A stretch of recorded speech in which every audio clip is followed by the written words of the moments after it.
An entitled Karen gets so angry that she threatens me over a parking spot, and I could not be more shocked. So I want to preface this by saying that I work in a retail outlet. For those who don't know what that is, it's basically an outside mall. Anyways, parking where I work is always crazy. It's neck for a good parking spot, and on busy days like today, I usually avoid the parking disputes and park in the parking garage, which is pretty far from my job. On my lunch break, when it slowed down, I decided to move my car and park it in front of the store I work at. No biggie, I get a parking spot and start enjoying my break and call my significant other. After hanging up with my significant other, the parking space in front of me opens up as an SUV leaves, so I pull into the spot. However, when I pull in, I guess there was a car sitting and waiting to take the spot. I didn't originally see it due to the fact that the SUV blocked my line of sight. When I pull forward, the entitled Karen sitting in her car goes absolutely insane, screaming that I need to move my car and that what I was doing was illegal and so on. So being a little petty, I stand my ground and I refuse to move. Now, if this entitled Karen had been nice and asked me to move, I would have moved for them absolutely no problem. But instead, she decided to go insane and scream at me, so I stood my ground. Not to mention there are about 5 open parking spots around me that she could have easily taken, including the one I had just pulled out of. I tried to ignore her, hoping she'd simply give up and leave, but boy was I wrong. She approaches my car, screaming at me at the top of her lungs through my window, demanding that I move and insisting again that what I just did was illegal. Again, I was ignoring her, hoping she'd give up, leave, and take another of the 5 or so parking spots around me. At one point, I rolled down the window, asked her politely to leave me alone or I will contact the police. Instead of being polite and backing off, she decided to start cursing at me, as well as inviting me to call the police. She simply didn't care, since what I was doing was illegal. Then, as I'm waiting for her to stop, she starts banging on my car window, once again screaming at me and threatening to put her hands on me. As I continue to ignore her, she goes around to the passenger side of my car, opens my door, and sticks her head in, screaming and yelling at me. At that point, I pulled out my phone and contacted the police, out of fear of what this crazy entitled Karen would do to me. When she sees I'm actually calling the police, she gets in her car and leaves, but not quick enough for me to get her license plate. Mind you, this lady was with her friend or whatever, and her kid was in the back seat, which you know is a fantastic precedent to set for your child. The police finally show up and I give them the rundown. As I'm talking to the police, this entitled Karen shows back up again, and the other officer goes to talk to her. I told the police that I wanted to press charges. He tells me that even though I could, it likely won't get pushed through, considering the police weren't there to witness it. I also didn't record it and I had no witnesses. I was upset about this, but as I continue talking to the officer, this wonderful lady approaches us and lets the officer know that she witnessed this entitled Karen try and enter my car. The officer then says I have more of a ground to press charges, so I decide to do so. I don't speak to that entitled Karen again, but she really dug her own grave by coming back, because even with a license plate number, they can't prove it was the woman. But luckily, she came, and I have a witness, so after work, I'll be heading to the police station to fill out the paperwork. I absolutely love to see justice come to an entitled Karen who absolutely had it coming. Who in their right mind would freak out like this over a parking spot, especially when there's other spots available that they could take? I cannot imagine someone banging on my car window and then trying to get into my car and then successfully getting in my car just to yell at me over a parking spot. You must have some serious issues in your life to treat someone else like this over a parking spot. Go to therapy, lady. Overall, I'm really glad that this lady had a witness on the sideline that watched this all go down. That makes this story so much sweeter, because now she's got proof and now she really will have grounds to press charges. So congratulations to this original poster. Because of you, one less Karen is now going to terrorize the world. And for that, we give our thanks. How can I handle my really difficult neighbors? I lived in my home for a couple of years now, and I have great neighbors. It's a quiet community where everyone seems to respect everyone else. Recently, new renters have moved in, and at first they seemed really nice. However, that fell apart when one day I was coming home from work and saw them pulling into my parking space. I pulled up behind them, not blocking them in or doing anything that could be seen as offensive, and said, "Hey, how are you?" I didn't get a response, so I said, "Do you mind parking in your spot, because that one is actually mine?" She had a major attitude, and her and her friends jumped out of the car like I did something wrong. She tried to tell me that she could park there, so I assumed that her landlord didn't inform her of her own parking spaces. So I pointed to her spots and said, "Those right there go with your house. No one else will park there." She actually said,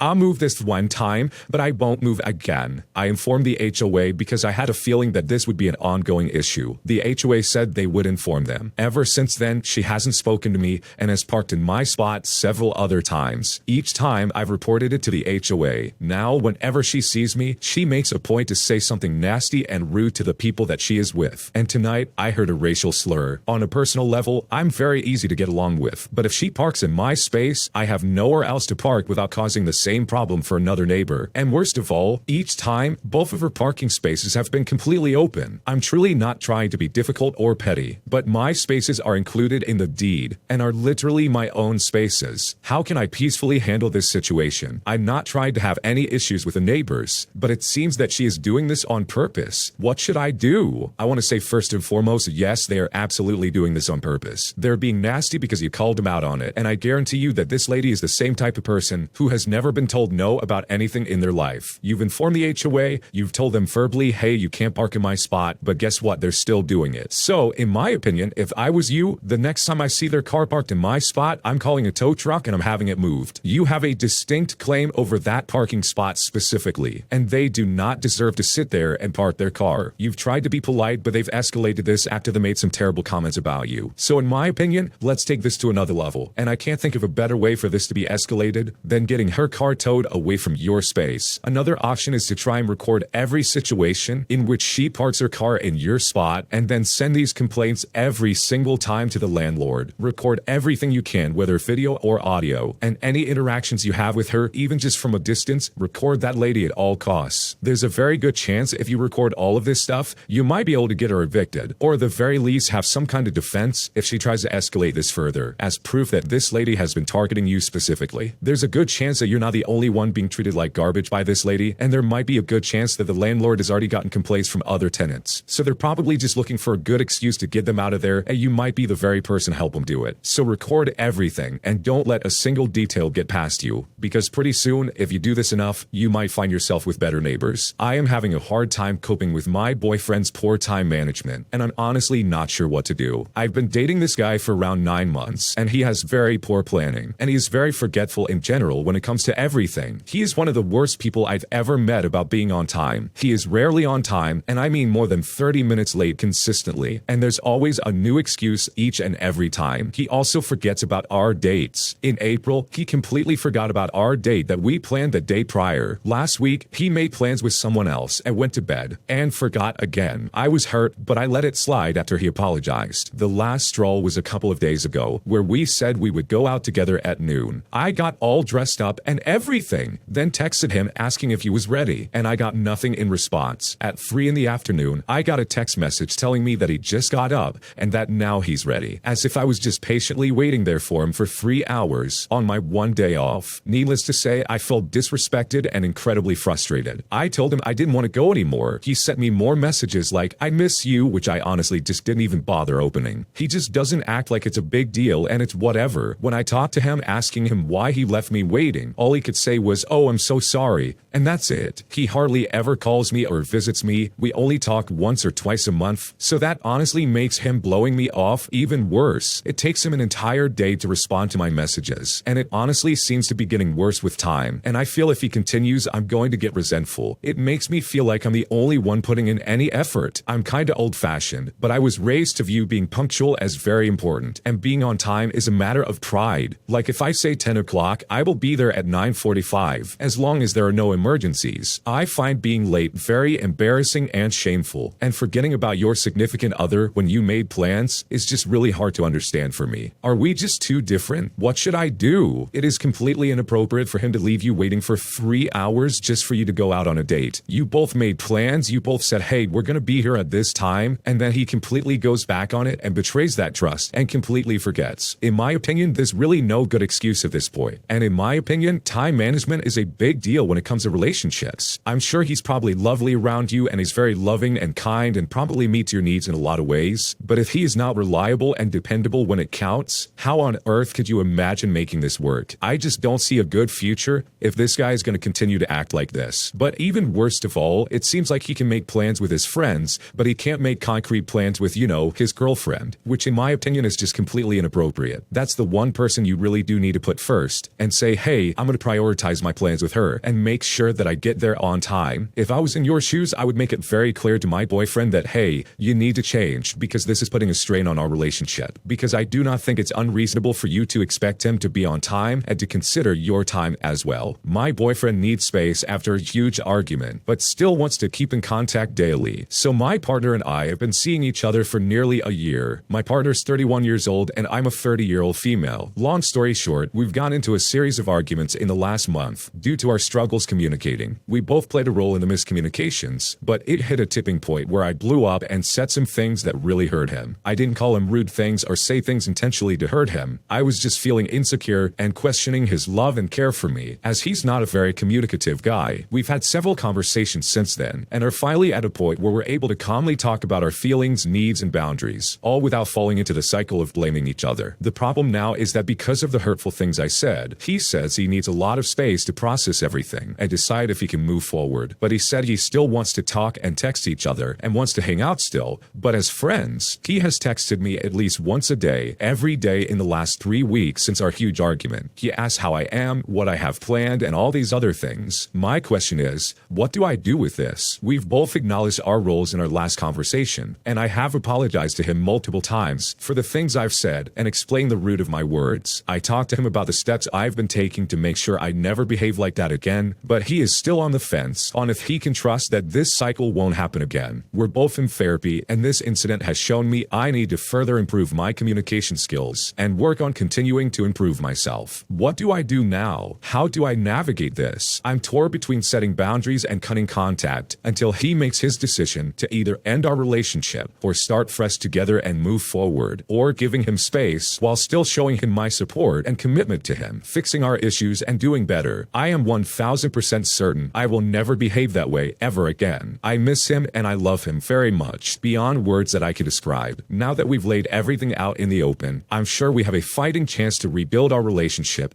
and work on our communication together. I'm convinced that if we make it past this, I'm going to marry him. But am I uselessly holding out hope? I'm trying not to blame myself and give myself grace, but it's hard because I feel like I ruined a good thing with my emotional outburst. I'm staying busy and tending to myself, but the sadness I feel is profound. What should I do? I think if you're working on yourself and you're both trying to move forward in the right direction, then I think you're doing everything you need to do. At this point, it kind of seems like the ball's in your boyfriend's court, and there's not much you really can do besides wait and try and be supportive of whatever decision he makes. It honestly sounds like things are going in the right direction for you two, so hopefully things work out and hopefully you can salvage your relationship, because it sounds like you're putting the work in. My girlfriend of 8 months broke up with me because her heart wasn't in it 3 weeks after me moving to her city. So my girlfriend and best friend of 8 months broke up with me out of nowhere, and I don't know what to do. My first relationship was a year long and broke up due to family pressure and other tangible reasons, and I grieved for 4 months when I met my current girlfriend. I rejected her at first as I wasn't ready for a relationship, but 2 months later I realized she exceeded my first girlfriend in every single way, and we blossomed into an amazing relationship. I know everyone says you'll meet someone better, but I'm 28. I've gone on dozens and dozens of dates. I've met countless girls, but I've never met a silly, goofy, yet ambitious and smart, beautiful girl like her. I definitely sound like I'm putting her on a pedestal, but the connection we have is immeasurable. Before she met me, she was in a toxic relationship for a year, and she never thought she'd experience a love like she did with me. She even said she will try to find me in others, but doubts that she will be able to. And most importantly, she acknowledged she could be making a terrible mistake and regret it and come back later, but she has to do it right now. She says there's no specific reason as to why we're breaking up. She said that she just realized her heart isn't in it for the last 2 months, and it hasn't gotten any better. Basically, it all started with the fact that I was in a city 4 hours away, and she wanted me to move to hers before introducing me to her family. Eventually, though, I did just that after lots of applying, and that's when she started having panic attacks. She's always had mental health issues with anxiety and depression. That combined with this being the toughest semester of her master's degree, overall, I genuinely thought that she got cold feet. Also, we went on a supposed break for like 2 to 3 months when she realized that she wants a provider and someone who's ambitious in their career. While I always nagged her when we lived together, she has to pay 50% of everything and wasn't taking my career that seriously at the time. I think those 2 reasons are why she decided to dump me the most. Now I'm in a city 4 hours away from my family and friends, and I'm soon to be truly single. She asked me to stay friends because she would legitimately be depressed without me in her life, and we're still talking and sending memes to each other at the moment. But once she's done with exams this week, I'm meeting her one last time next week. She doesn't know it'll be the last time, but I'm telling her that I can't be friends with her and know the reasons that she dumped me, and that I will work and improve myself, and hopefully she comes back to a better man. I'm clinging on to hope that she'll come back. I feel it in my heart that she will. She had valid reasons to be scared of a future with me, as I wasn't being a man. But I've learned the lesson the hard way. Now I'm in a new city alone, with nothing to lose and everything to gain. I hate to break it to you, but I think you're really avoiding reality right now, and that is that this relationship is over. She kicked you to the curb, and I think you need to move on. That's easier said than done, right? You two obviously connected together in a way that you haven't found before. And to that end, I'm so sorry that things didn't work out. But I think holding on to some irrational hope that she'll come back to you is only going to do more damage to you than good. I don't think she's going to be coming back to you. It's wishful thinking at best, and I think you need to start packing your bag, so to say, and find someone better in your life. My parents have come to visit me and changed everything in my condo without my consent, and now I'm really upset. In November of last year, I moved into a condo my parents own in the Midwest. I used to live with a roommate, but she moved out and left a ton of mess behind, and it's stuff that I was told not to mess with until my dad could fix it. When I first moved out here, they were okay with me not paying rent because I didn't have a real job yet. I got one in February and have been paying rent ever since on my own. I love my parents, and they are good people. That they have recently come to visit me at their place. They gussed about how much they miss me, and they couldn't wait to see me. My parents are very ridiculous and minimalistic. They like straight lines and bland decor. Since I lived here alone, I decorated my countertops,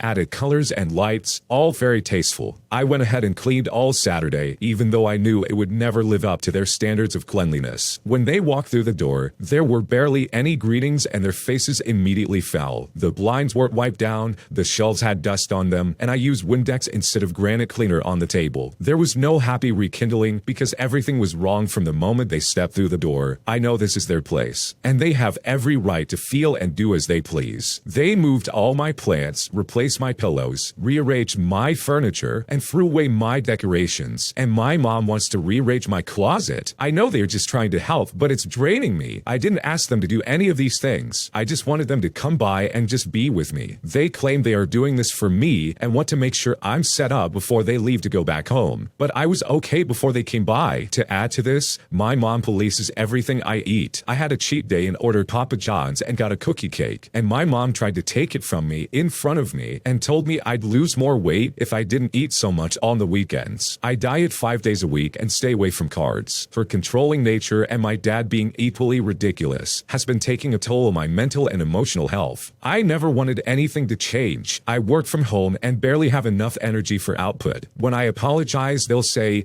"We'll just leave early." But I don't want them to leave. I just wanted them to come and spend time with me and not change anything. But everything has changed. In fact, I cried silently in my car all because of this. I don't know why it's taking such a toll on me. I feel so bad, and I'm just not sure what to do. It sounds like your parents not only don't know your boundaries, but if they do, they completely cross them. I can understand that you want them to come by to spend time with them. They're family, of course you do. But the fact that they went into your house and changed everything that you enjoyed and basically stripped away all the things that made you unique about your house is just really inappropriate. There is no good reason for them to have done that to you, and honestly, I absolutely would say something. This needs to be addressed. Overall, though, I really hope you're able to talk to your parents about this and let them know that they crossed the line and that what they did in your home is inappropriate. Thanks for watching. When you subscribe, make sure to hit the bell to turn on notifications. To finish listening to all the stories, use the playlist at the top of the description. And the next time you live stream, use the Cream of the Crop music. Search Cream of the Stream on Spotify or whatever platform you use for copyright-free music to use for your next stream.